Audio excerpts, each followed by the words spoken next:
to the Motocross Supercross podcast. What is up, everybody? This is episode 138 of the Motocross Supercross podcast. The year is ending. Supercross is going to be starting up. You can tell it's winter time because it's cold out here today. I'm Adam here with Claudio. What's up, Claudio? Just trying to find a sweater, you know. It's like you said, it's a little chilly out here, but hey, all you gotta do is put some layers on, man.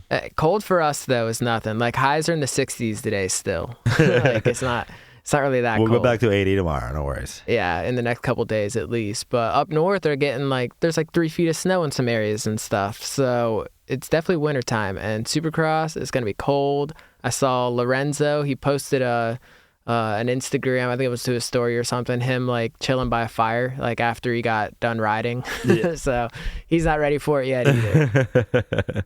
I saw that.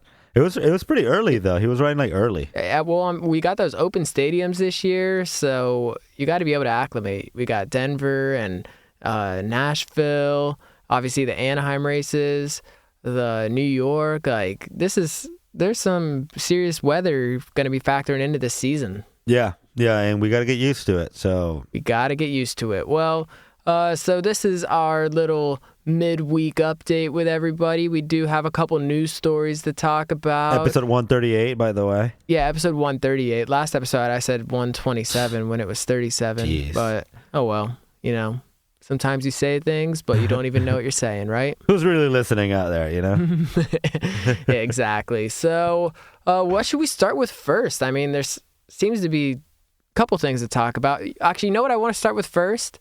Please tell me. We did it again. We were right again. And this time, Kyle Chisholm going to HEP Suzuki team. Yes. As we said a couple of podcasts ago, Kyle Chisholm was spotted at one of the local tracks out here at Tampa MX. Shout out. Free advertisement. On a Suzuki. On a Suzuki. And there was a little rumors about it, and it's confirmed, man. HEP and Kyle Chisholm are uniting. I guess they need someone to make the mains, Hey, we're basically journalists, really good journalists, because the way we dug in there, we're like little crime investigators, but without the crime, because we pointed out, we saw the hearts, man. HEP commented hearts, and we knew that was it. Three hearts. 3 of them. 3 hearts. Exactly. I said 3 hearts. That if you ever see 3 hearts from one team to a rider, they're linking up. So that's what's happening. I like the move. I do like it. Or if a girl or a guy sends you 3 hearts, it's on. You guys are together for life. Sorry. If a guy sends you 3 hearts? Well, not me, but you maybe. No, not me. I was thinking, were we talking to the guys out there or the girls? Who are you talking to? I'm talking to everyone, bro.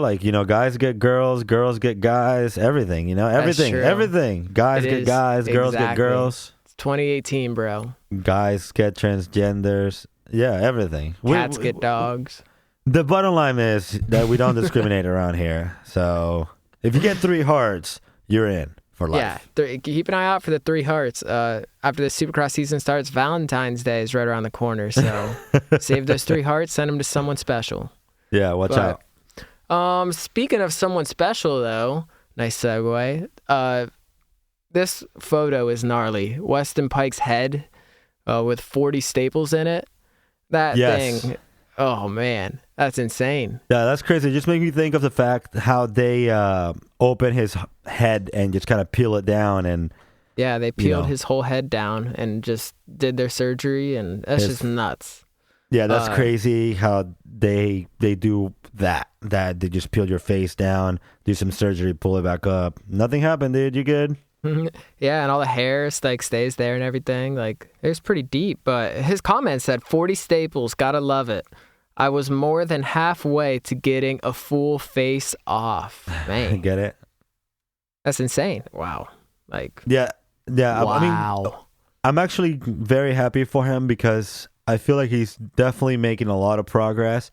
He's here in the States now, and that's very good news.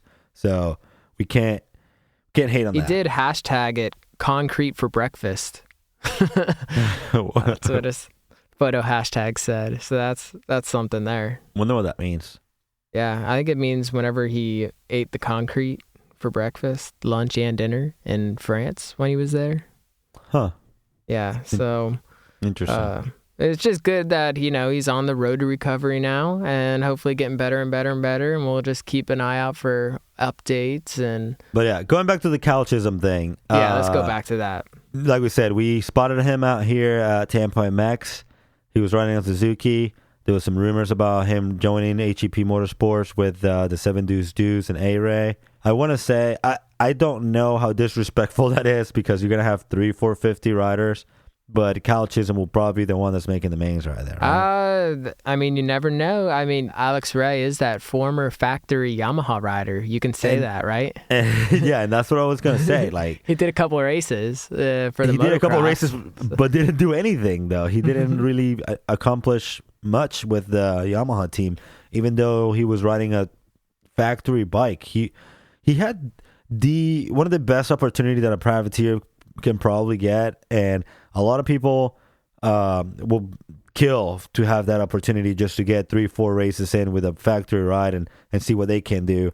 And he didn't really do much, so I don't have a lot of faith in him, honestly. And I'm just being straight up. I don't really have a lot of faith with him.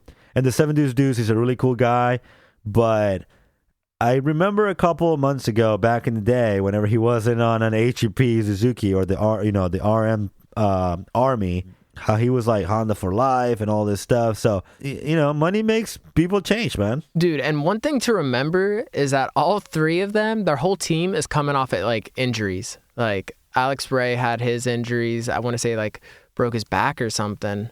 And then obviously Kyle Chisholm had the knee problems. And then Enticknap, what was he, femur? Like he had a pretty big injury. Yes, I think it was femur. We talked about it in one of our episodes. I can't remember exactly what it was. Yeah, so all 3 of them, and like you said, 450s, all in the 450 class. Yeah, it's going to be, I don't want to say a rough year for them, but it's going to be a rough year for them. Yeah, might be a little rough, but that's cool, I like that. I do want to say that Kyle Chisholm looked very smooth on the Suzuki. I think he definitely suits the bike well. And Kyle Chisholm, he's a good rider, man. He's a rider that makes mains, and that's what this team needs. They need someone that's going to get him over there, because if you're not making mains, you're not making money. Yeah, that's true. Well, we see Enticknap. Enticknap is always like the one battling for that last spot, Sometimes he gets in, sometimes he doesn't. So he's made some mains, but like we said, he's been hurt a lot. And Alex Ray, I'm just excited to see. Maybe maybe the new brand, new program, they get this. Maybe they step it up. Who knows? So I hope so. I really do hope so, because HEP they could have a good team. They have a good support from Suzuki, and they had Kyle Cunningham last year, who was a top 10. He got top 10 in the motocross points. Yeah, they also had Cedric Subares too. That's right. So that's what I'm saying. Like, they've had good riders. It's just, I don't know. I don't know what they would change. 3's a lot to have in that 450 class. It's already super stacked. Definitely, which was one of our concerns with the JGR team. Yeah. Speaking of this JGR team, Chad Reed, dude, I had some concerns. What's he doing? He's doing is it kart racing, or he's doing something? Yeah, he did a rally race last weekend in Italy, Monza, I think it is. Yeah. And there was other riders over there. Antonio Carioli was another one that was there. He also met with a couple of. Were they all racing? Oh, Carioli is racing. He was racing as well. That's what I'm saying. Like, I don't know what exactly was the purpose of this race, but yeah, there was a lot of big names. Valentino Rossi was there. Like I said, he races the super bikes, or Dang. Well, the thing that concerns me is if Chad Reed is all in on the Supercross season, then you think he'd spend that time training for this season, not over there, vacationing.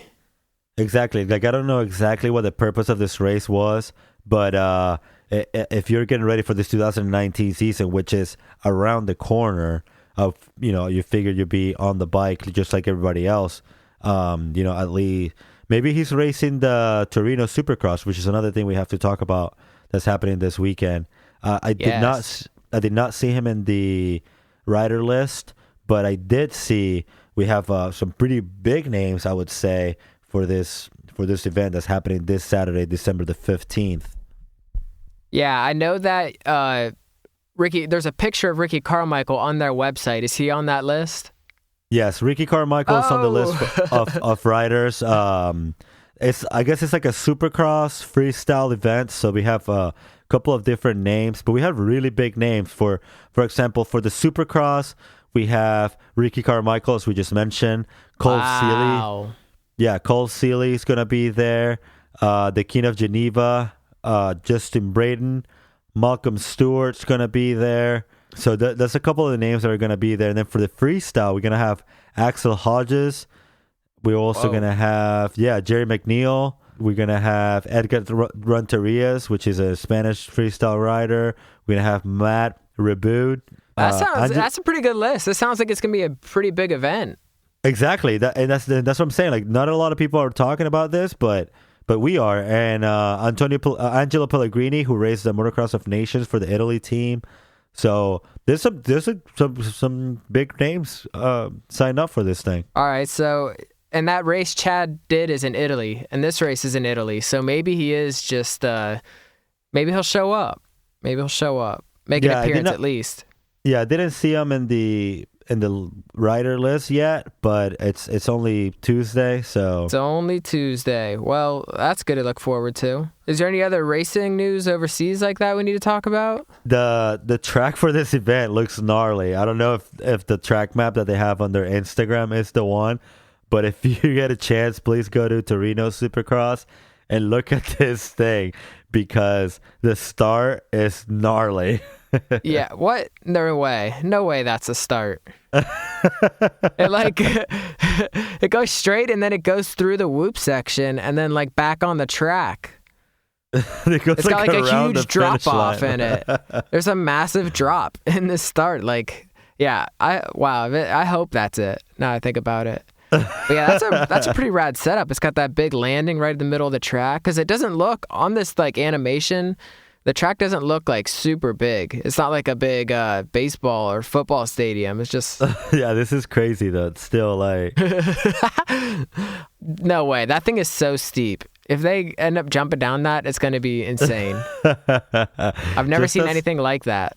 Exactly. It's just going to be gnarly. Okay, I'm looking forward to that.